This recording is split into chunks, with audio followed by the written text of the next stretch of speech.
O dia seguinte a Roswell. No verão de 1947, o Major Philip Corso estava em patrulha na base do exército de Fort Riley, Kansas, quando avistou algo que desafiou tudo o que ele sabia sobre céus e terra.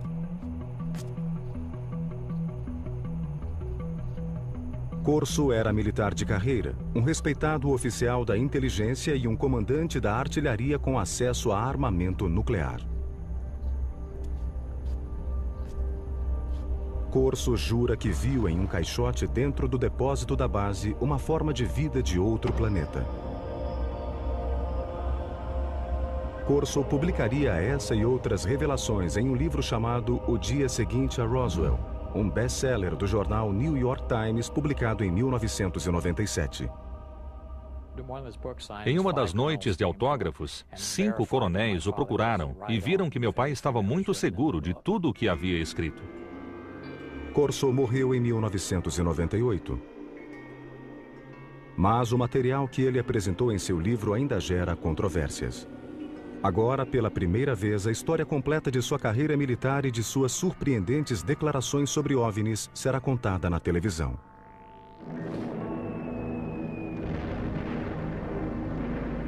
Em 1942, um ano depois do ataque a Pearl Harbor, Philip Corso, originário de uma pequena cidade da Pensilvânia, foi convocado pelo exército. Durante a Segunda Guerra, ele foi treinado como oficial da inteligência. E aos 29 anos, Corso se tornou um caçador de espiões em Roma. Sua missão era localizar e eliminar agentes soviéticos. Uma vez que o exército americano ocupou Roma, ele queria assegurar que o governo do pós-guerra fosse amigo, não um governo comunista. Ele ocupava uma posição de muita autoridade e o homem era considerado como uma estrela em ascensão. Em abril de 1947, Corso voltou aos Estados Unidos para novo treinamento na Escola de Inteligência do Exército em Fort Riley.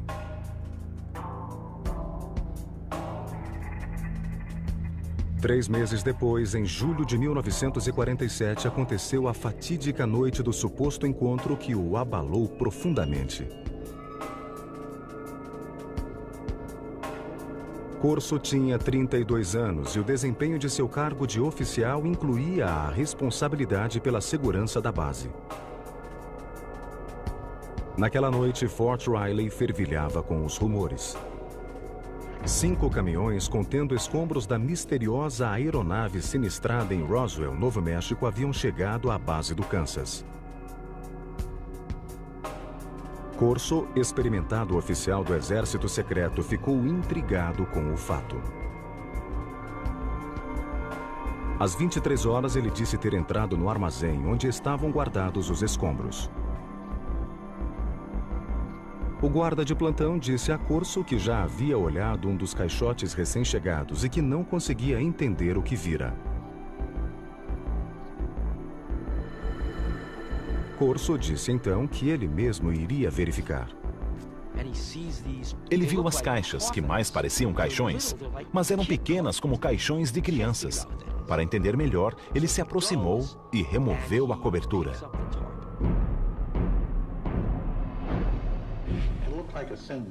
Parecia um pequeno corpo, humanoide, com uma cabeça grande e grandes olhos, não muito oblongos. Seu formato não era tão largo, como eu disse, como o nosso corpo. Corso disse que esse foi seu primeiro encontro com extraterrestres, mas que não foi o último, nem o mais significativo. Mais tarde, ele receberia arquivos ultra-secretos e artefatos alienígenas que, segundo ele, gerariam uma nova ordem tecnológica mundial. Mas isso demoraria mais de uma década para acontecer.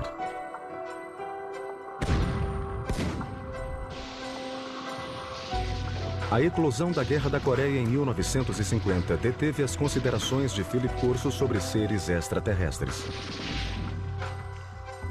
Ele se juntou à equipe do general Douglas MacArthur como especialista em artilharia para as forças da ONU. Depois do armistício de 1953, ele ficou na Ásia servindo como oficial da inteligência para repatriar americanos e prisioneiros de guerra aliados. Conheci Philip Corso porque ele foi oficial de projetos especiais do Comando do Extremo Oriente para prisioneiros de guerra. E mais tarde, teve o mesmo papel no Conselho de Segurança Nacional como assessor da Casa Branca no governo Eisenhower. De acordo com os registros militares, em julho de 1953, Corso foi promovido ao posto de tenente-coronel. Ele alegou que, como assessor de confiança do presidente Eisenhower, informou sobre o que acreditava ser uma crescente infiltração da KGB na CIA. Corso insistiu muito nisso no Conselho de Segurança Nacional e junto a Eisenhower. Corso declarou que Eisenhower o recompensou com seu próprio comando de combate.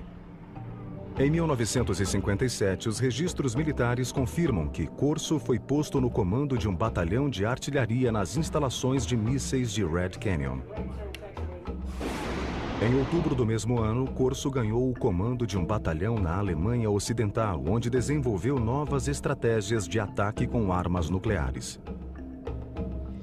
Ele demonstrou que podia fazer várias coisas, que sabia seguir ordens, mas que tinha iniciativa. Ele, sozinho, tinha o comando sobre uma bateria de armas nucleares. Na eventualidade de uma guerra com a União Soviética, nos anos 50, quando Corso estava na Alemanha, ele teria a autoridade individual de lançar mísseis nucleares. Quando Corso voltou da Alemanha, sua carreira mudou drasticamente de direção. O talentoso oficial da inteligência, destemido caçador de espiões e comandante da artilharia com acesso ao armamento mais poderoso do mundo, tornou-se reservista da Guarda Nacional. Em outubro de 1960, Corso, praticamente aposentado, tornou-se assessor de uma base da Guarda Nacional em Maryland. Isso sugere que alguns estivessem descontentes com ele. Mas pode-se dizer também que ele não estava capacitado. Mas os adeptos de Corso dizem que ele estava sendo preparado para sua maior e mais secreta missão. Surgiu alguém para reconduzir a carreira de Corso. Esse alguém era Arthur Trudeau. O general Arthur Trudeau foi um poderoso mentor para Philip Corso. Graduado em West Point na classe de 1924, Trudeau logo ganhou a reputação de oficial de visão e receptivo à alta tecnologia. Na era da Guerra Fria, ele esteve na vanguarda do treinamento tecnológico para oficiais da inteligência e, em 1958, ele foi nomeado diretor de pesquisa e desenvolvimento do Exército. Assim que Trudeau teve chance, ele nomeou Corso, iniciando sua carreira em pesquisa e desenvolvimento do Exército. O general me chamou e disse que eu deveria formar e chefiar uma divisão de tecnologia estrangeira. Minha sala ficaria no andar de baixo da sala dele. Até este ponto de sua carreira, o trabalho de Corso no Exército é facilmente verificável pelo exame dos registros militares. Ele trabalhava no Pentágono, tinha uma sala ali, eu tenho o registro. Ele trabalhava para Trudeau e o conhecia muito bem, isso não se questiona. Mas após a nomeação no Pentágono, reconstituir o percurso de Corso e confirmar suas afirmações se tornou muito mais difícil. Corso escreveu que sua função no Pentágono envolvia analisar equipamentos militares estrangeiros, como os armamentos de helicópteros desenvolvidos pelos franceses ou o caça britânico de decolagem e pouso vertical. Depois, ele promoveria a chamada reversão da tecnologia. Ao longo dos anos, os militares desenvolveram projetos com base na tecnologia de equipamentos inimigos capturados por forças americanas. Uma das tarefas de Corso era obter essa tecnologia estrangeira, essa tecnologia francesa e revertê-la. Então, se o resultado fosse bom, ele seria adicionado à nossa evolução tecnológica. A reversão tecnológica tinha papel importante na espionagem durante a Guerra Fria. Os soviéticos usaram um jato sabre americano para reverter tecnologia americana. e os Estados Unidos capturaram MiGs soviéticos para reverter tecnologia soviética. A rotina de trabalho de Corso envolvia analisar tecnologia estrangeira, mas essa tarefa logo seria alterada. Pouco depois de 20 de julho de 1961, Corso disse que o general Trudeau o chamou à sua sala e lhe deu uma surpreendente missão: examinar a tecnologia de uma nave espacial capturada em 1947 após cair em Roswell, Novo México. Trudeau mandou entregar um arquivo de aço na sala de Corso, no Pentágono. Dentro dele, disse Corso, havia a prova cabal da visita de alienígenas à Terra e uma tecnologia alienígena que Corso usaria para revolucionar o mundo. Em 1947, Philip Corso disse ter visto corpos de alienígenas oriundos da queda de um OVNI perto de Roswell, Novo México. A descrição de Corso coincide com a daqueles que se declararam testemunhas oculares do desastre. Os alienígenas, segundo essas testemunhas, eram 4 pequenos seres humanoides, com mãos com 4 dedos, pernas e pés finos, uma cabeça desproporcionalmente grande e olhos grandes e amendoados. Essas descrições supostamente apareceram nos documentos secretos preparados pelos investigadores do governo. Até hoje, a autenticidade dos documentos não foi confirmada.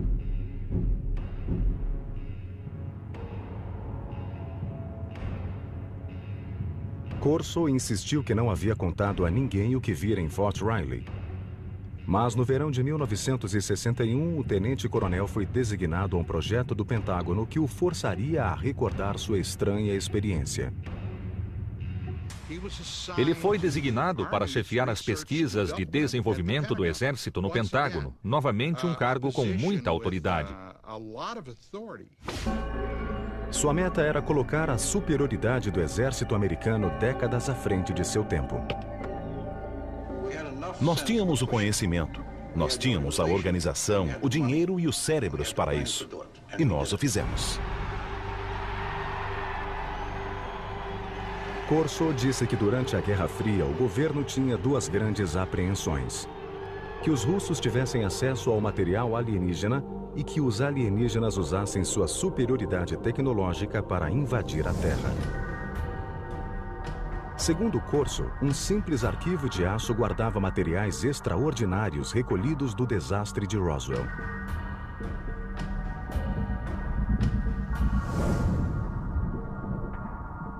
Um pedaço de pano metálico hiperresistente que Corso afirmou ter protegido a tripulação alienígena em sua espaçonave.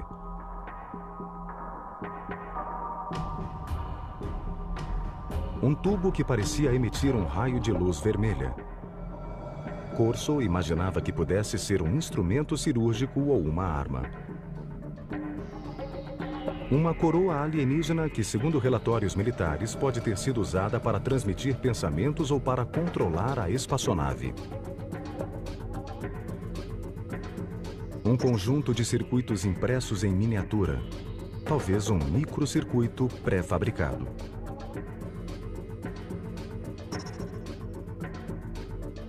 Um fio flexível, em cujo interior podia haver transmissão de luz. E uma lente que permitia enxergar no escuro, supostamente tirada do olho de um dos alienígenas. Para entender melhor o conteúdo do arquivo de aço, Corso disse ter mergulhado nos documentos secretos do governo que reportavam tecnologias supostamente encontradas em Roswell. Segundo os relatórios que Corso alegou ter lido, alguns dos mais ilustres cientistas do mundo, homens como Wernher von Braun e Robert Oppenheimer, tiveram acesso ao local da queda em Roswell. Corso teria recebido autorização do general Trudeau para reunir uma equipe de elite. Eu poderia colocar quem eu quisesse nessa equipe, engenheiros, cientistas. Eu disse que colocaria até alemães. Eu disse que poria 1 ou 2 alemães, além dos cientistas americanos. Corso afirmou que, com base em sua leitura atenta dos relatórios de Roswell, ele desenvolveu uma teoria própria sobre o funcionamento das naves alienígenas. Corso disse que a espaçonave tinha meios de saltar. Ela não voava normalmente de um lugar a outro, ela pulava. Ele disse que isso era claro, que havia uma onda ao redor da nave que permitia, de algum modo, que ela fosse não uma espaçonave, mas uma máquina do tempo.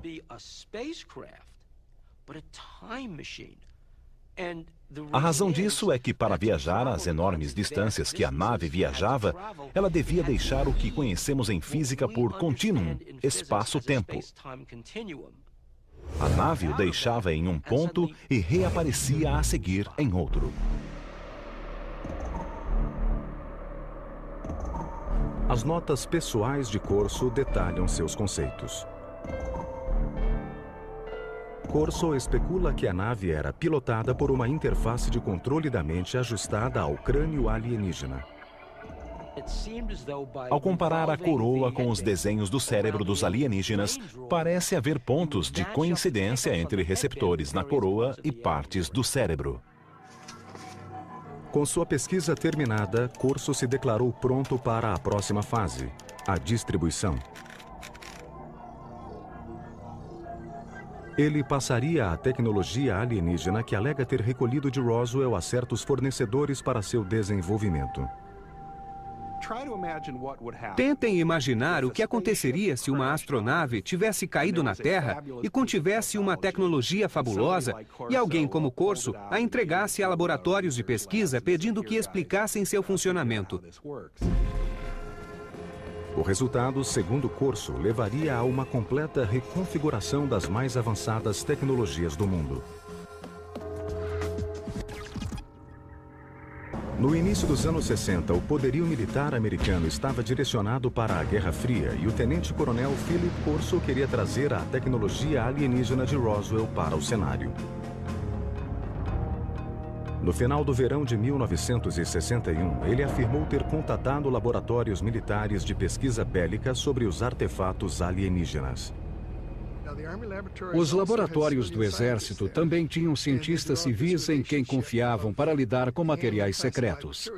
Phil Corso ficou à vontade em trabalhar com esses laboratórios e com cientistas civis, porque os laboratórios se responsabilizariam por tudo. Havia nos Estados Unidos inúmeros laboratórios de alta tecnologia onde cientistas civis trabalhavam em projetos militares ultra secretos. Los Alamos, que viu nascer o projeto Manhattan, é talvez o mais famoso. Mas em 1961, Fort Belvoir, na Virgínia, trabalhava silenciosamente em um projeto de uma década para desenvolver a chamada visão noturna. Corso afirmou ter sido esse o primeiro laboratório ao qual submeteu a tecnologia alienígena. Para reverter a tecnologia dessas coisas adequadamente, ele não poderia ir a uma oficina qualquer. Ele teve de ir aonde alguém entenderia aquela tecnologia. Segundo Corso, as testemunhas oculares de Roswell reportaram que a nave alienígena tinha uma tecnologia de intensificação de imagem. Se alguém entrasse na nave e olhasse para fora, o mundo pareceria brilhante como o dia, mesmo à noite. Ainda segundo ele, uma lente retirada do olho de um dos alienígenas tinha a propriedade de intensificar a luz. Ninguém sabia como as duas coisas se relacionavam, mas ele sabia de seu valor potencial.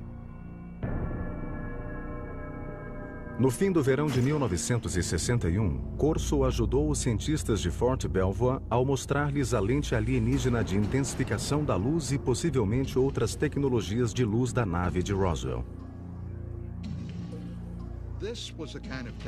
Apesar de acharmos que há uma clara linha de desenvolvimento desse tipo de tecnologia remontando à Segunda Guerra Mundial, essa tecnologia explodiu geometricamente a partir dessa época. Mas isso poderia ser atribuído à tecnologia recolhida em Roswell, como queria Corso? Segundo ele, poderia.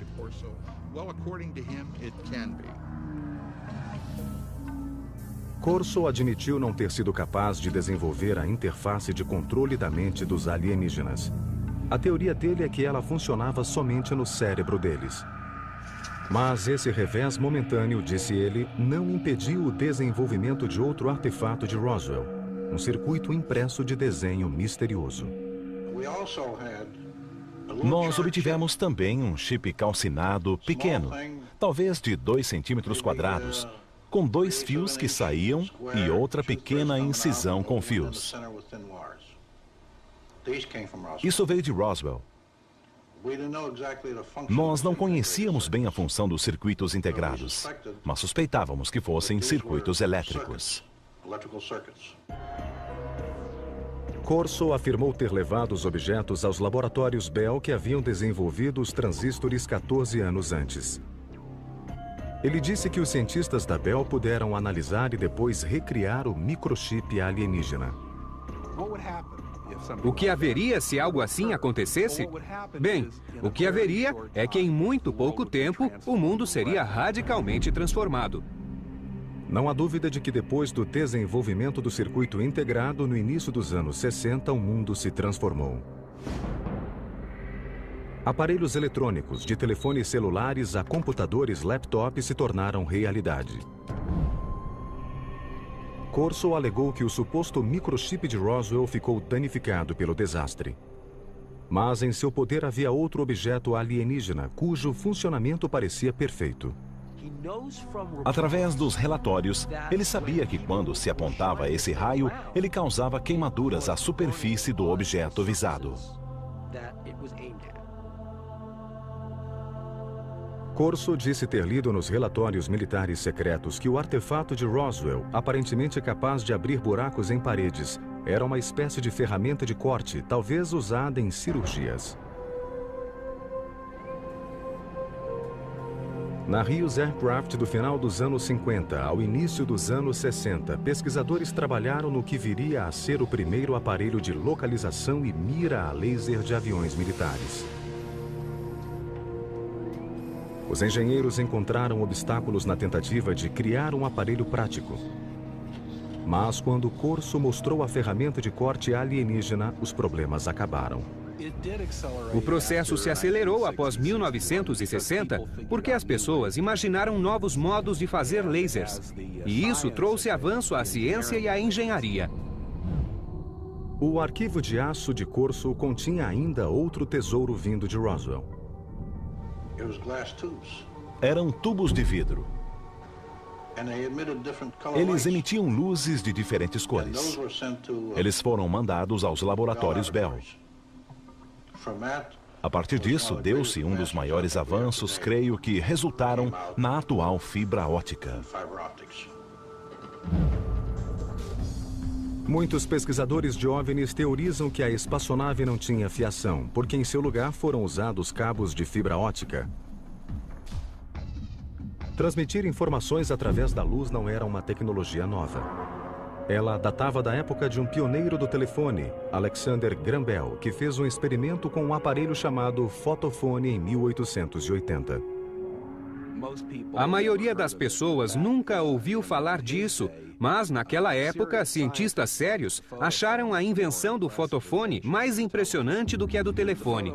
O fotofone era um modo de transmitir um sinal de voz sobre um raio de luz. As pesquisas de Corso sugeriam que a transmissão de dados pela luz falhara porque os cientistas não podiam fazer um raio de luz contornar uma curva.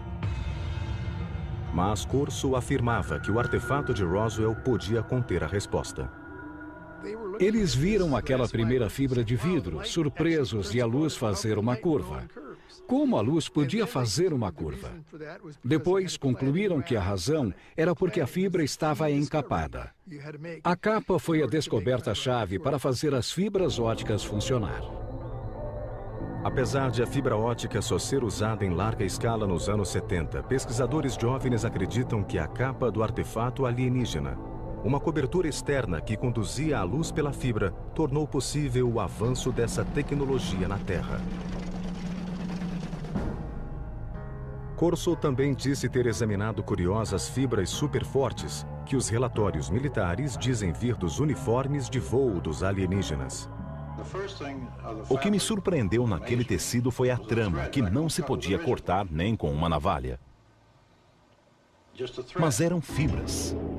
Em seu livro, Corso oferece uma teoria sobre a composição das fibras dos uniformes alienígenas. O corpo dos alienígenas, ou sua parte mais vulnerável, era protegido de energias que deviam ser incríveis, pela enorme resistência do tecido, que de algum modo formava um escudo. Corso disse também que eles não vestiam os uniformes, que pareciam entranhados na pele, que vinham de dentro como um casulo.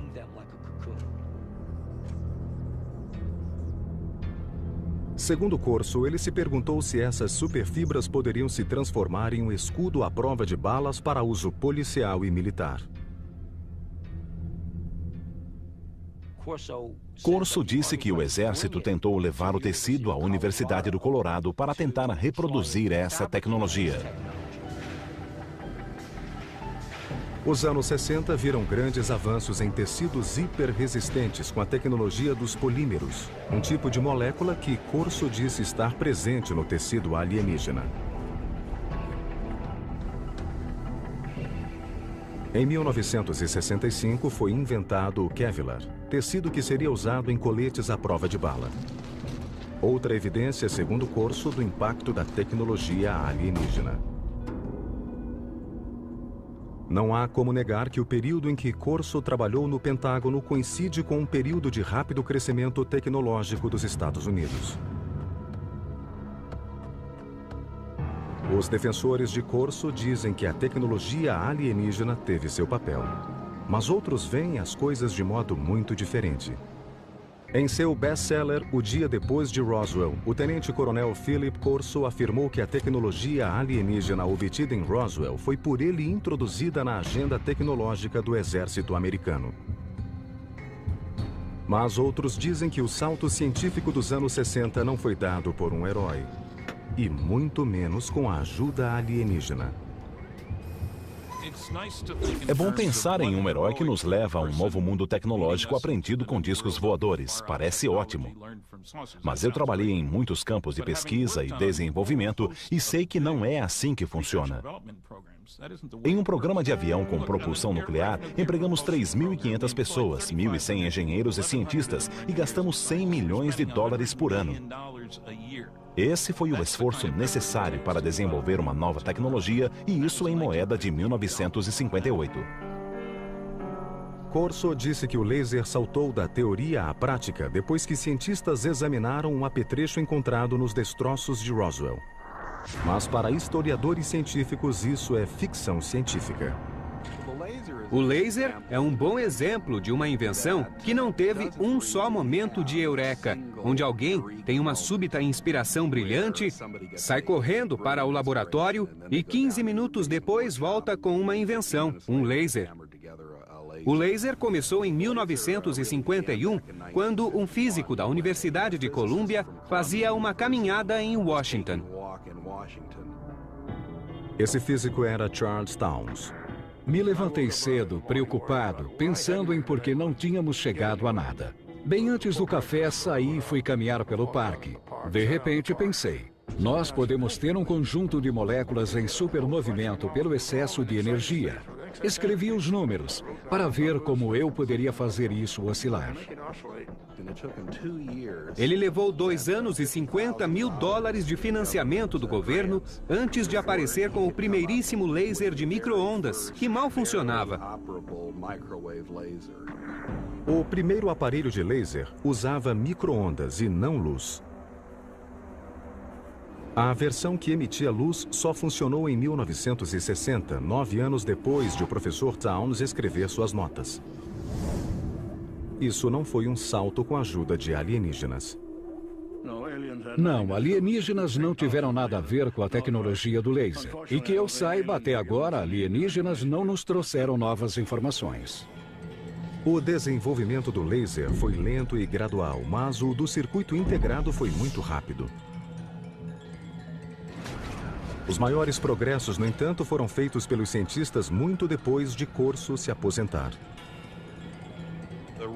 O real avanço aconteceu em 1971, quando um homem chamado Ted Hoff concebeu a ideia de colocar um microprocessador inteiro sobre uma peça de silicone, um computador em um chip.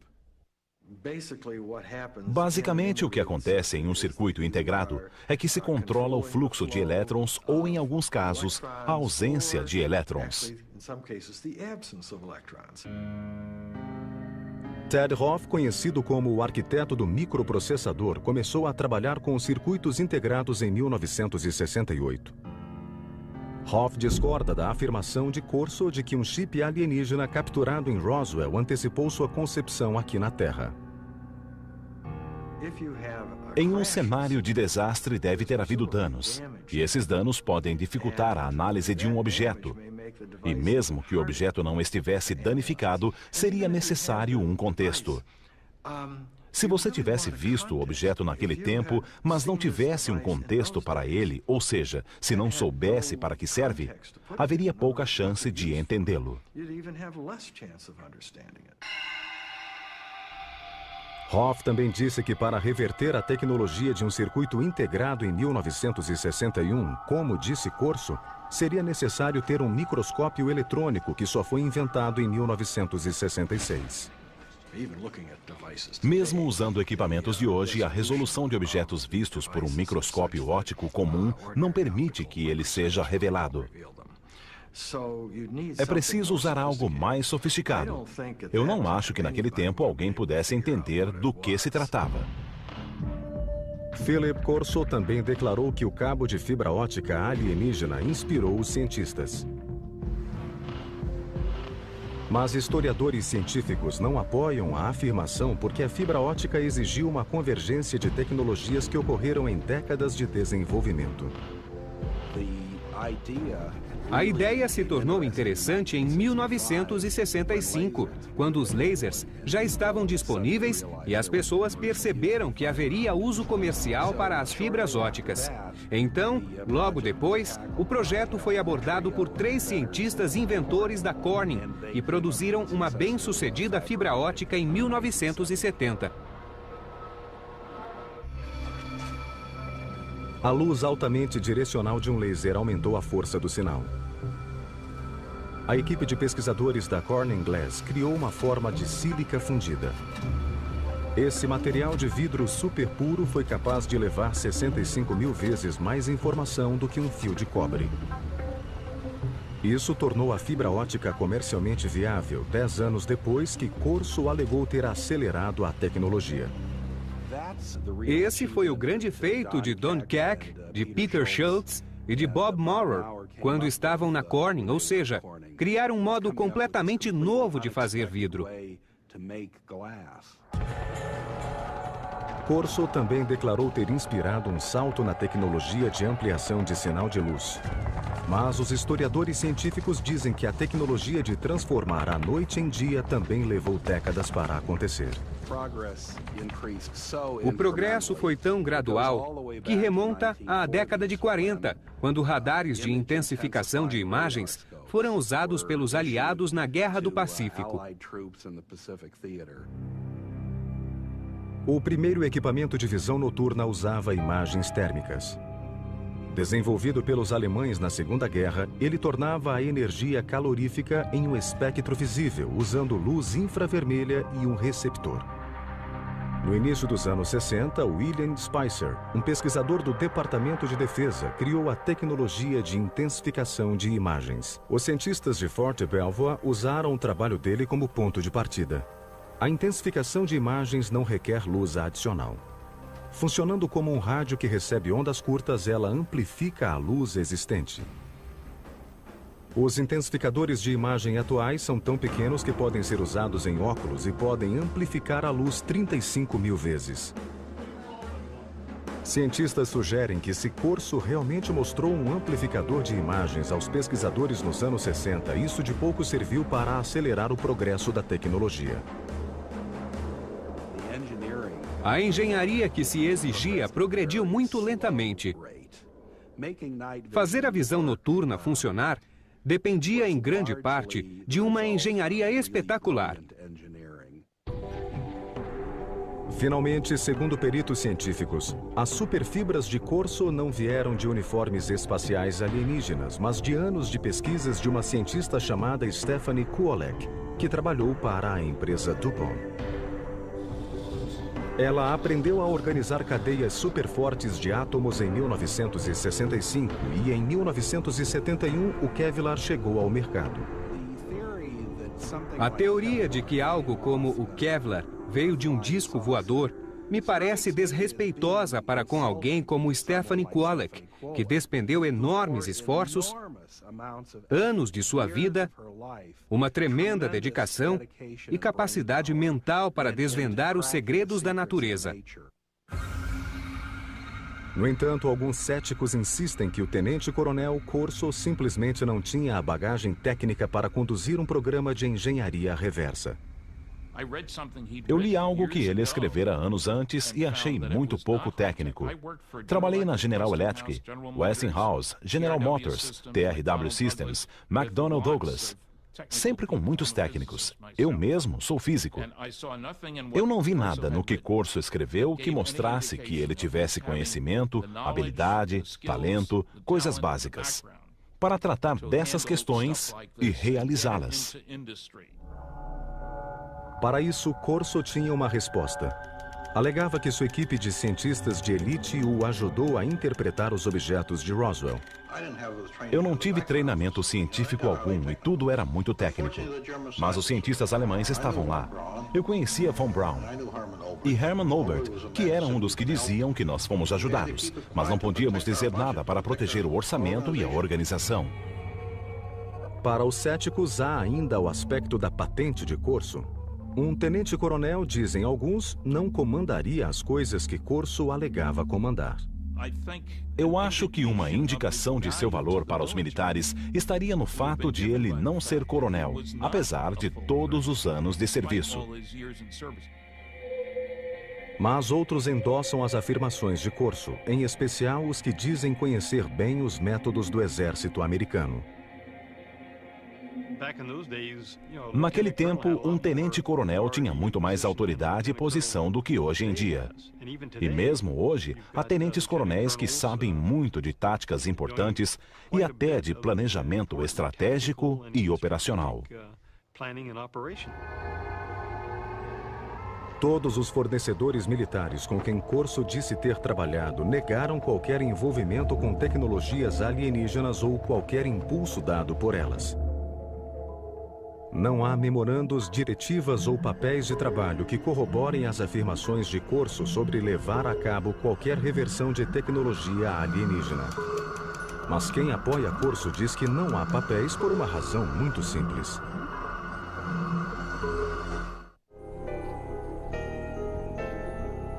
Há um claro consenso entre os que creem que uma nave alienígena caiu em Roswell. O governo americano sistematicamente suprimiu a verdade.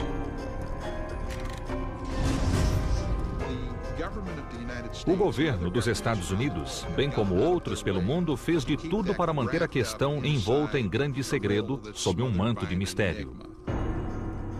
Philip Corso disse que ele também teve de manter seu programa de reversão de tecnologia em segredo. Não podíamos discutir. Nossas decisões só podiam ser discutidas entre nós. Nós íamos bem, tínhamos autoridade e dinheiro para nossos projetos de desenvolvimento. Então, nos mantivemos assim, sem nos envolver na discussão de se eles existem ou não. Quanto à contribuição de Corso ao avanço da ciência, os céticos dizem que a tecnologia que ele disse ter impulsionado teria emergido de qualquer modo. Como prova, eles oferecem a coroa de controle da mente, uma tecnologia alienígena cujo desenvolvimento Corso não reclama para si. Hoje, ela está perto de se tornar realidade sem sua ajuda. Desde os anos 70, cientistas fazem experimentos usando leituras de eletroencefalogramas para dar feedback e propor mudanças de comportamento. Hoje já se podem usar jogos de feedback de eletroencefalograma para controlar condições neurológicas. Mas a tecnologia de controle da mente já avançou para além desse ponto.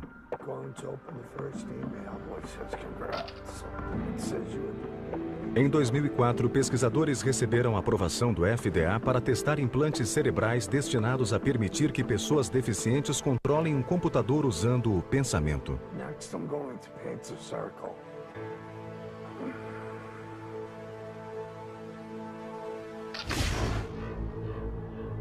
Pesquisadores de OVNIs dizem que o segredo imposto pelos governos pode obscurecer para sempre os fatos de Roswell. E, portanto, obscurecer a verdade sobre o fato de a tecnologia alienígena ter contribuído ou não no papel do desenvolvimento de fibra óptica, de tecidos hiperresistentes, lasers, circuitos integrados ou intensificadores de imagens. Alguns acham, por exemplo, que alienígenas intervieram em 3500 a.C. no Egito para ajudar na construção das pirâmides. Sabemos muito bem que os egípcios eram perfeitamente capazes de colocar grandes blocos uns sobre os outros. Se os egípcios, de repente, tivessem desenvolvido telefones celulares ou algo assim, eu diria que sim, que poderia ser uma intervenção. Mas não foi assim. O tenente-coronel Philip Corso pode ser questionado. Suas ideias podem ser contestadas e suas predições descartadas como ficção científica. Mas seu impacto na lenda dos OVNIs e sua experiência pessoal não podem ser minimizadas. Os militares, o Pentágono, o governo dos Estados Unidos não dão esse tipo de autoridade a um maluco qualquer. Esse homem era muito considerado, muito respeitado. O que eu tenho a perder na minha idade? Eu devo contar a história a meus netos, porque eu não sei por quanto tempo eu estarei por aqui. Quando eu for, tudo irá comigo. Deve ter havido muitas ocasiões, muitos dias, em que Philip Corso se perguntou: por que eu? Por que eu tenho essas informações? Eu acho que isso o deve ter perseguido por muitos anos. É difícil manter um segredo assim dentro de si. Meu pai disse que até hoje apenas 10% da história foi contada. O restante é confidencial.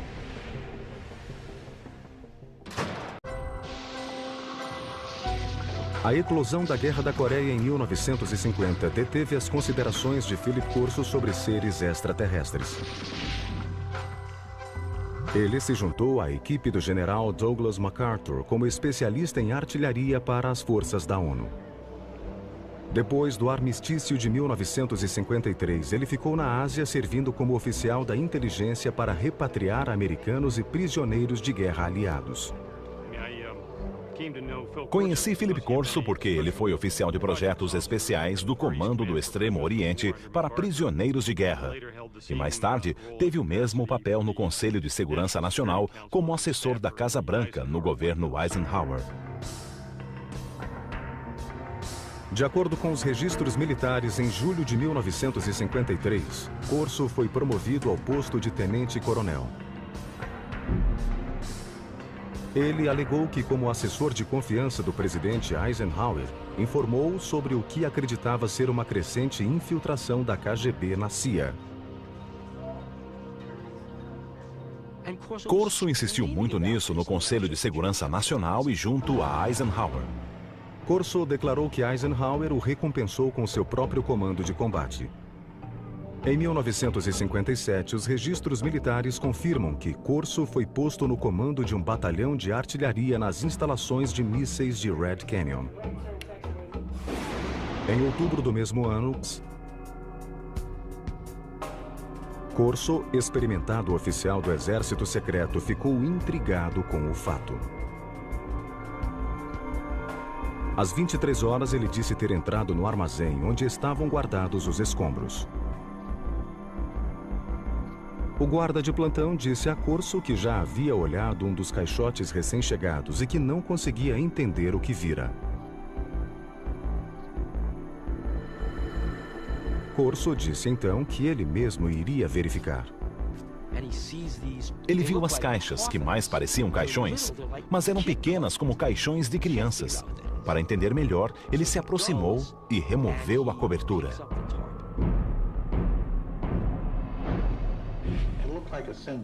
Parecia um pequeno corpo, humanoide, com uma cabeça grande e grandes olhos, não muito oblongos. Seu formato não era tão largo, como eu disse, como o nosso corpo. Corso disse que esse foi seu primeiro encontro com extraterrestres, mas que não foi o último, nem o mais significativo. Mais tarde, ele receberia arquivos ultra-secretos e artefatos alienígenas que, segundo ele, gerariam uma nova ordem tecnológica mundial. Mas isso demoraria mais de uma década para acontecer. Corso ganhou o comando de um batalhão na Alemanha Ocidental, onde desenvolveu novas estratégias de ataque com armas nucleares. Ele demonstrou que podia fazer várias coisas, que sabia seguir ordens, mas que tinha iniciativa. Ele, sozinho, tinha o comando sobre uma bateria de armas nucleares. Na eventualidade de uma guerra com a União Soviética, nos anos 50, quando Corso estava na Alemanha, ele teria a autoridade individual de lançar mísseis nucleares. Quando Corso voltou da Alemanha, sua carreira mudou drasticamente de direção. O talentoso oficial da inteligência, destemido caçador de espiões e comandante da artilharia com acesso ao armamento mais poderoso do mundo, tornou-se reservista da Guarda Nacional. Em outubro de 1960, Corso, praticamente aposentado, tornou-se assessor de uma base da Guarda Nacional em Maryland. Isso sugere que alguns estivessem descontentes com ele. Mas pode-se dizer também que ele não estava capacitado. Mas os adeptos de Corso dizem que ele estava sendo preparado para sua maior e mais secreta missão. Surgiu alguém para reconduzir a carreira de Corso. Esse alguém era Arthur Trudeau. O general Arthur Trudeau foi um poderoso mentor para Philip Corso. Graduado em West Point na classe de Em 1942, um ano depois do ataque a Pearl Harbor, Philip Corso, originário de uma pequena cidade da Pensilvânia, foi convocado pelo exército. Durante a Segunda Guerra, ele foi treinado como oficial da inteligência. E aos 29 anos, Corso se tornou um caçador de espiões em Roma. Sua missão era localizar e eliminar agentes soviéticos.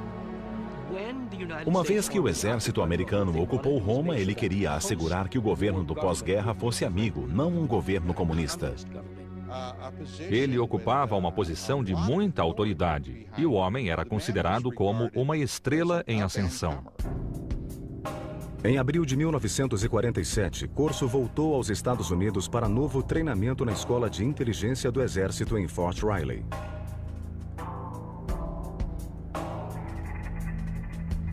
Três meses depois, em julho de 1947, aconteceu a fatídica noite do suposto encontro que o abalou profundamente. Corso tinha 32 anos e o desempenho de seu cargo de oficial incluía a responsabilidade pela segurança da base. Naquela noite, Fort Riley fervilhava com os rumores. 5 caminhões contendo escombros da misteriosa aeronave sinistrada em Roswell, Novo México, haviam chegado à base do Kansas.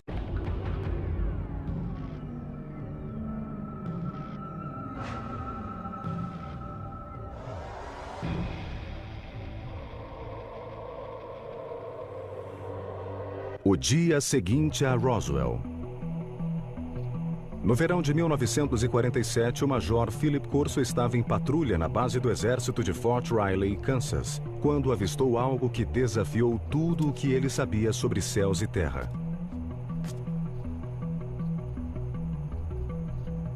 Corso era militar de carreira, um respeitado oficial da inteligência e um comandante da artilharia com acesso a armamento nuclear. Corso jura que viu em um caixote dentro do depósito da base uma forma de vida de outro planeta. Corso publicaria essa e outras revelações em um livro chamado O Dia Seguinte a Roswell, um best-seller do jornal New York Times, publicado em 1997. Em uma das noites de autógrafos, 5 coronéis o procuraram e viram que meu pai estava muito seguro de tudo o que havia escrito. Corso morreu em 1998. Mas o material que ele apresentou em seu livro ainda gera controvérsias. Agora, pela primeira vez, a história completa de sua carreira militar e de suas surpreendentes declarações sobre OVNIs será contada na televisão.